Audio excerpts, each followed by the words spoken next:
Hello, welcome. This is Kelly Fitzpatrick from RedMonk. We're here today to talk about documentation. As you may or may not know, documentation is something that is extremely important to the developer experience, or at least that's how we see it at RedMonk. I myself come from a background in technical documentation and technical writing. So for me, it's definitely something near and dear to my heart. Rather than talk about documentation and kind of technical communication in the abstract, today we're going to be talking about documenting the alternative cloud, specifically documentation at Linode. Linode is an alternative cloud provider, and we could probably talk for an hour about what an alternative cloud provider is, but think of it as here is an alternative, to you as someone who is a builder to the kind of big hyperscale public cloud, providers. So with me today to talk about this is Andy Stevens of Linode. Andy, can you tell us a little bit about yourself and your pathway to working on documentation at Linode? Sure. So I am the technical content manager at Linode. I've been at Linode for about 3 years now. My path kind of starts as I think a lot of people my age started with.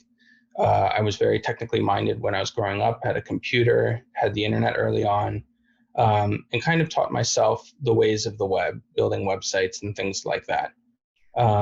But when I chose to go away to college, I wanted to do something that I felt I couldn't teach myself, and that ended up being writing. I stuck with writing after switching majors a couple times, ended up getting my Master's of Fine Arts in Poetry, and initially had thought that I would go back into academia, but I hadn't published much, and that's kind of a barrier to entry.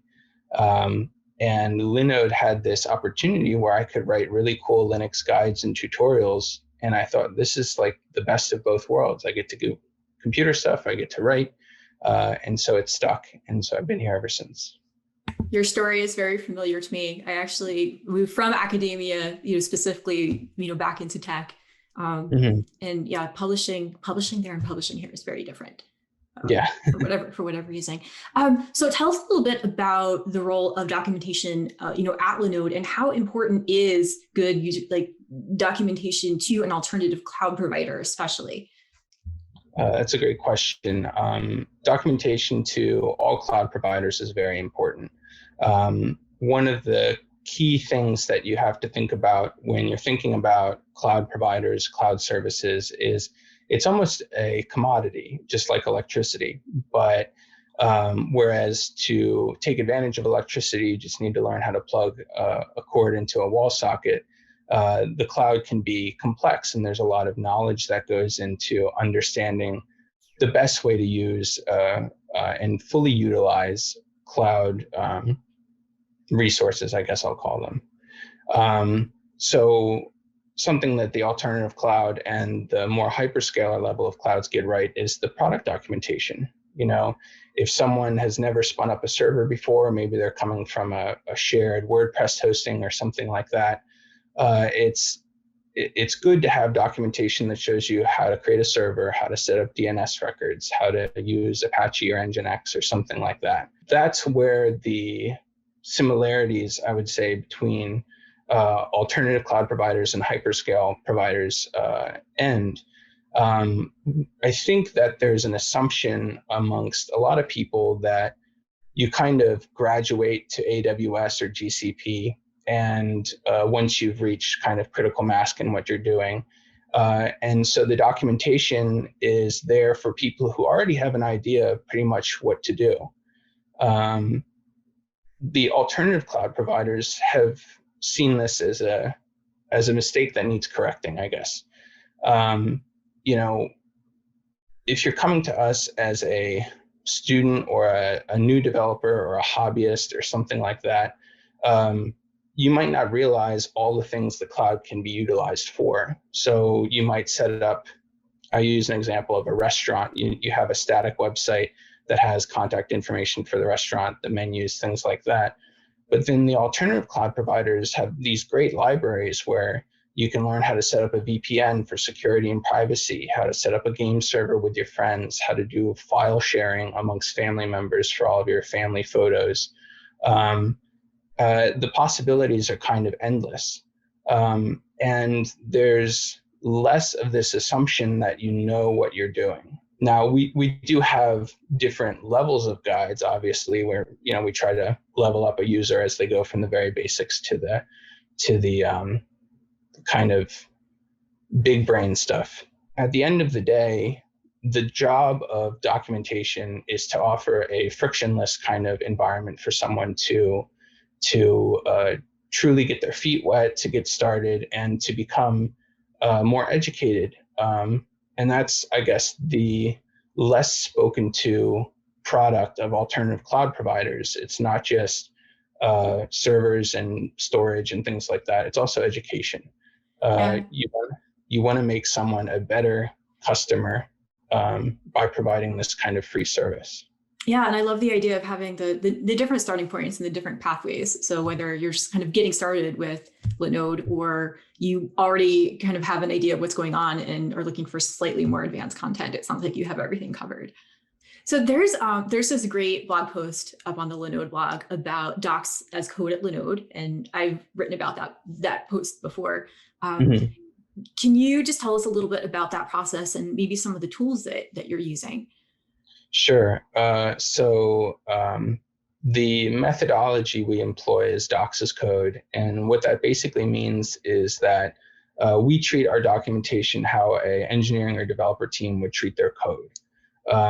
All of our documents are markdown files, and we use a static site generator called Hugo to render them.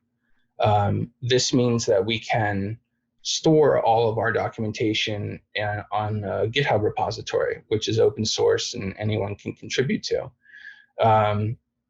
The publication process is very similar to that of how our engineering teams deploy our cloud manager software updates to the fleet. Basically, we work all week in individual branches on GitHub. And then when we're ready to deploy, we merge all of that into develop. We do a quick once over to make sure everything looks good. Once it's been approved, it's merged into the main branch. That branch kicks off a webhook to our kind of staging development server, which we review once that's been updated. And if everything looks good, we cut a release on GitHub, which is kind of nice because you can get zip files and things like that of all the content we're going to publish. While we're doing the reviewing and stuff like that, on every pull request, there are GitHub actions that we use to check spelling. We use a wonderful tool called Veil for that. And we have 2 tests that one of our engineers wrote that check for styling and formatting, and another one to check to make sure then there are no 404 errors in any of our docs. So by the time everything hits in production, it's been reviewed multiple times, it's been staged multiple times, and it's been tested.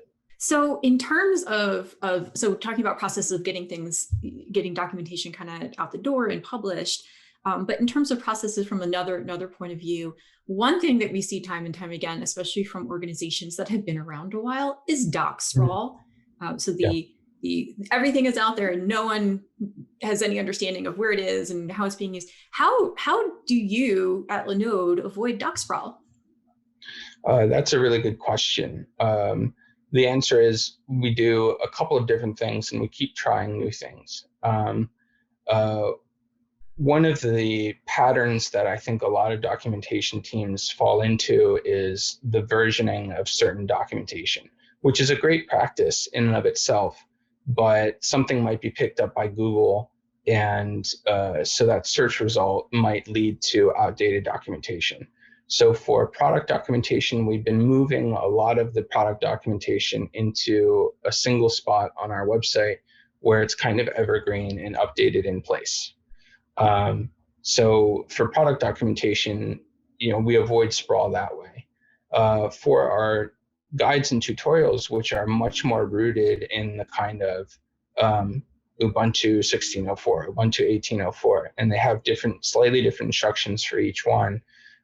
We come up with, we create new documentation for each of those kind of distro variants but we have a tool on our website that we just implemented that allows you to select which distribution you want to use for a specific guide. And so in that way, it's a little bit easier. Even if you land on a kind of outdated guide, you can find the most recent up-to-date ones. And the other tool we've kind of been using is there's a feature in Hugo called short guides where you can embed a guide in another guide. And for the example I like to give for this is instructions on how to use Docker.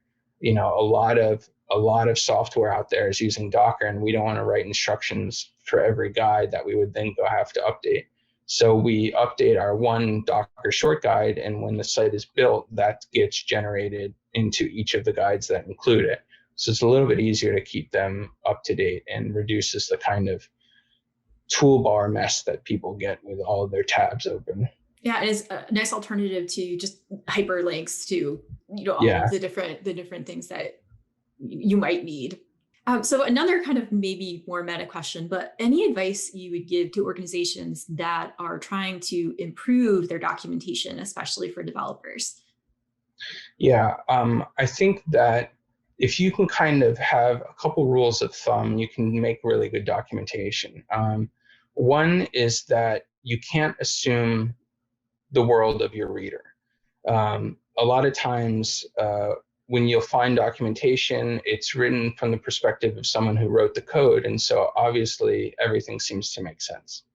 But the reality is you might find someone who came from a Stack Overflow post and they didn't read the first 4 paragraphs because they're just looking for that one answer that they need.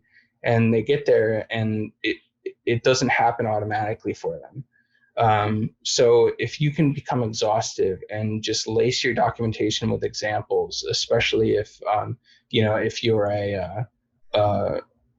an app developer that's on different platforms, or a package developer that has different installation methods, or you have some sort of module that can be used in many different languages, examples.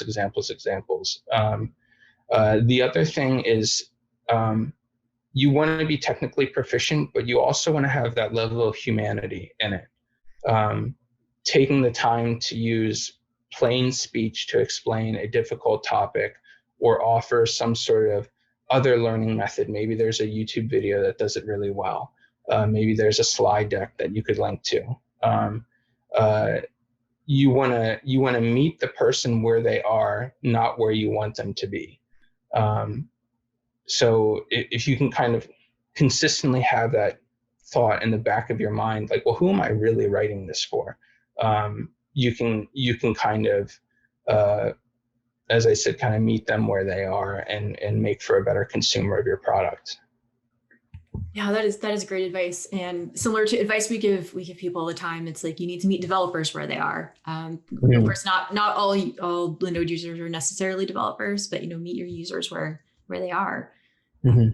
Yeah. So final question, you talk about meeting people where they are.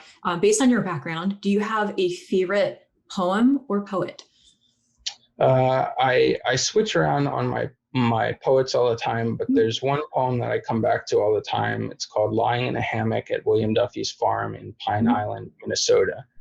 And the poem is like anybody who has aspirations or dreams, or especially someone who's in a field where you feel like you have that imposter syndrome because you're constantly tackling new topics every day.